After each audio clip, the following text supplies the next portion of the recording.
नमस्कार दोस्तों, आप सभी का एक बार फिर से स्वागत है हमारे चैनल दुर्गा भक्ति मार्ग में।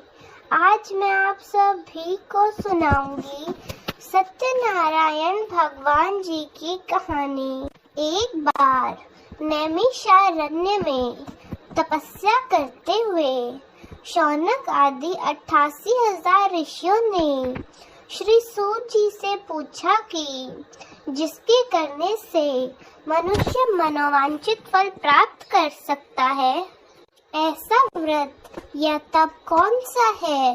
श्री सूत जी कहते हैं कि एक बार नारद जी ने भी भगवान श्री विष्णु से ऐसा ही प्रश्न किया था।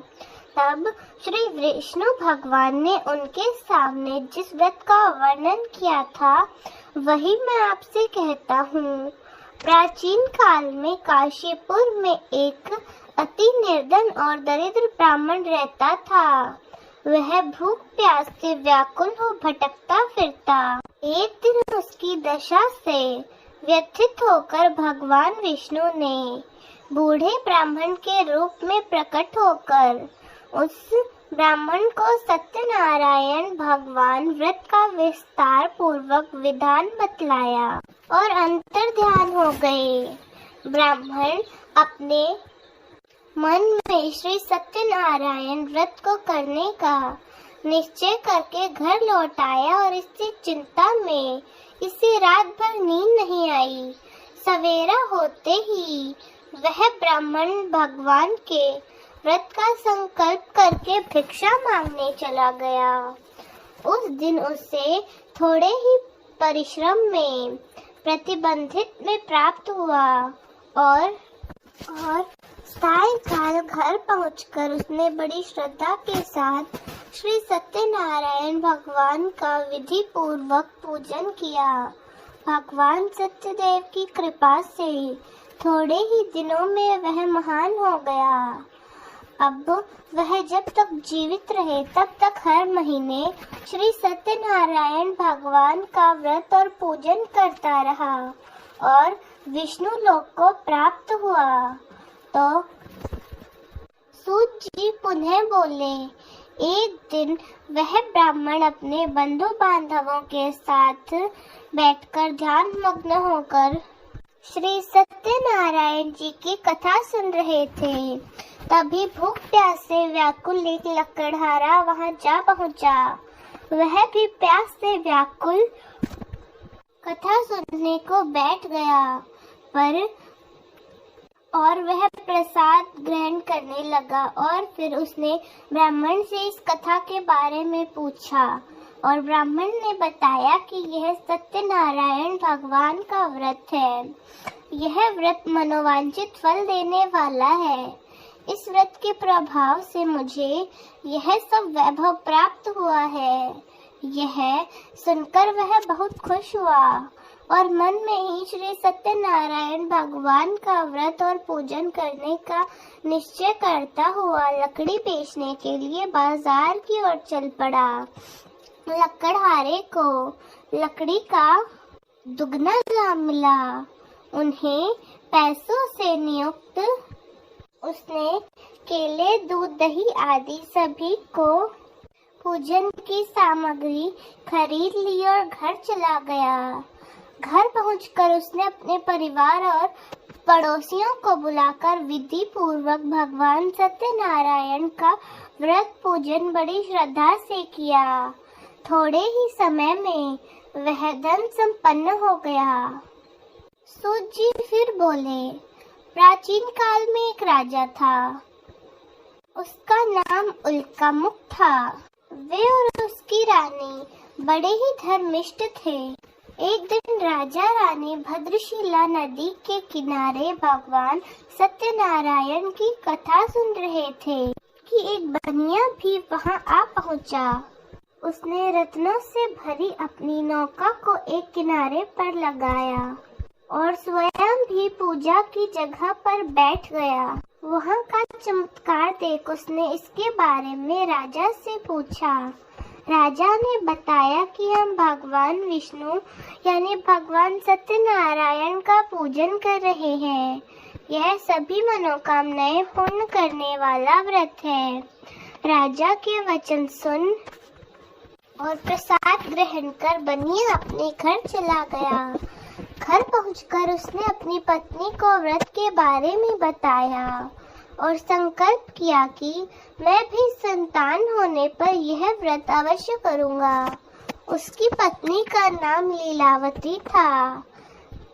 सत्यदेव की कृपा से लीलावती कुछ ही दिनों में गर्भवती हो गई।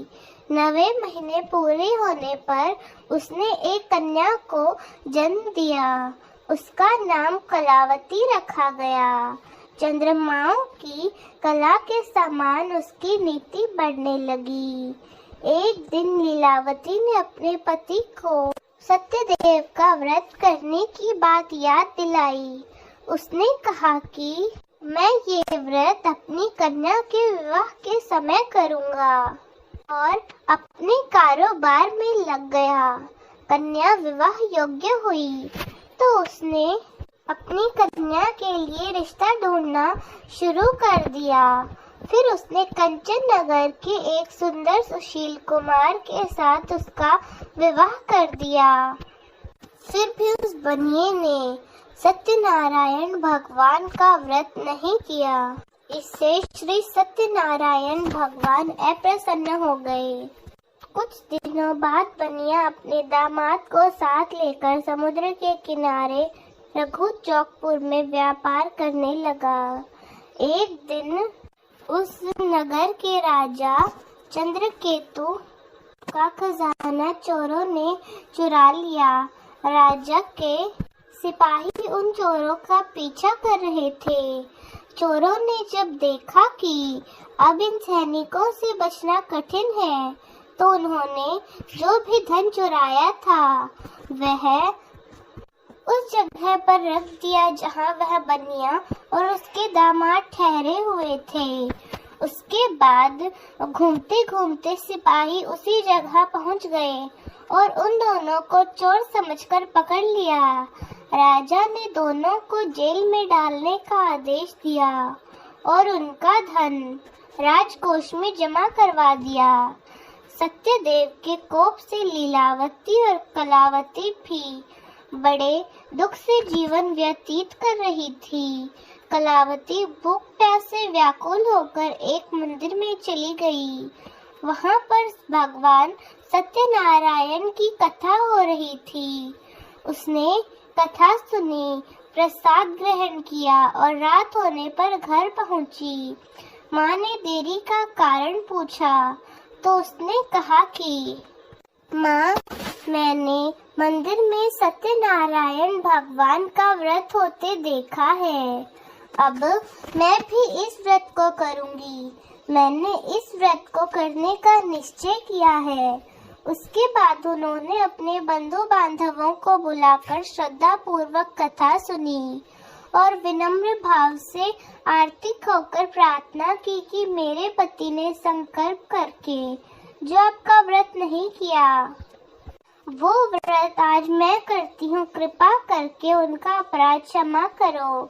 लीलावती की प्रार्थना से प्रसन्न होकर उसी रात में सत्यनारायण भगवान ने राजा को स्वप्न में दर्शन देकर कहा कि प्रातःकाल उठते ही दोनों बनियों को जेल में से छोड़ देना और उन्हें उनका धन भी वापस लौटा देना, नहीं तो तुम्हारे पुत्र पौत्र समेत तुम्हारा सारा यश वैभव नष्ट हो जाएगा। इतना कहकर भगवान सत्यनारायण अंतर्ध्यान हो गए। राजा ने सवेरे होते ही दोनों बंधकों को मुक्त किया और जितना धन वे लाए थे उसका दुगना उन्हें लौटाया और बहुत सम्मान पूर्वक उन्हें विदा किया। दोनों का मन आनंदित हो गया। वे अपनी नौका लेकर अपने घर चल पड़े तो भगवान श्री सत्यनारायण सन्यासी के वेश में उनके समीप गए और बोले कि तुम्हारी नौका में क्या है? बनिए ने हंसते हुए कहा कि मेरी नौका में तो फूल पत्तों के अतिरिक्त कुछ भी नहीं है। उसके बाद सन्यासी वेशधारी भगवान ने कहा कि तुम्हारा वचन सत्य हो। सन्यासी के चले जाने पर बनिए ने देखा कि नौका तो हल्की हो गई है। उसे बड़ा कौतूहल हुआ और देखा कि उसकी नौका में तो फूल पत्ते थे, परंतु यह देखकर वह बेहोश हो गया। उसके बाद जब उसे होश आया तो उसका दामाद बोला कि ऐसे काम नहीं चलेगा, हमें उन बाबा के पास जाना चाहिए, यह उन्हीं की करामात से है, हमें चलकर उनसे प्रार्थना करनी चाहिए। अब वे दोनों बनिए स्वामी के पास पहुँचे और उनके चरणों में गिर पड़े और बार बार उनसे क्षमा मांगने लगे। उनकी मिन्नतें देखकर भगवान प्रसन्न होकर उन्हें इच्छित वरदान दिया और स्वयं भी उस जगह से अंतर्ध्यान हो गए। बनिए ने अपनी नौका के पास जाकर देखा तो वह धन रत्नों से भरपूर थी। तब उन्होंने सत्यदेव भगवान का पूजन किया और कथा सुनी और वे घर की ओर चल दिए। अपने नगर के समीप पहुंचकर लीलावती के पास अपने आने का समाचार दिया। लीलावती उस समय श्री सत्यनारायण भगवान की कथा सुन रही थी। उसने अपने पुत्री से कहा कि तुम्हारे पति और पिता आ गए हैं, मैं उनके स्वागत के लिए चलती हूँ। कलावती प्रसन्नता के कारण प्रसाद लेना भूल गई और तुरंत नदी के तट पर पहुँची।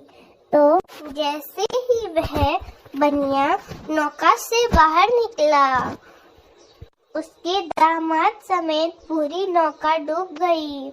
यह देखकर कलावती छाती पीटकर रोने लगी और लीलावती भी दामाद शोक में विलाप करने लगी। कलावती भी अपने पति के खड़ाऊ लेकर सती बनने को उद्यत हुई। तभी आकाशवाणी हुई कि ये कन्या भगवान सत्यनारायण का प्रसाद छोड़कर पति से मिलने आई है। यदि वह प्रसाद लेकर फिर आएगी तो उसका पति जी उठेगा। यह सुन कलावती भी घर की ओर दौड़ी चली गई। उसके बाद वह श्रद्धा पूर्वक भगवान का प्रसाद लेकर नदी के किनारे पहुंची और देखती है कि उसके पति समेत नौका जल पर तैर रही है। ये देखकर वे सभी लोग बहुत प्रसन्न हुए और भगवान श्री सत्यनारायण का धन्यवाद करने लगे। उसके बाद घर पहुंचकर उन सभी लोगों ने बंधु बांधव सहित भगवान श्री सत्यनारायण का व्रत किया, कथा सुनी और प्रसाद ग्रहण किया और उसके बाद वे वैकुंठ को प्राप्त हुए। तो दोस्तों, कैसी लगी आपको हमारी आज की यह कथा? कमेंट्स में जरूर बताएं। धन्यवाद।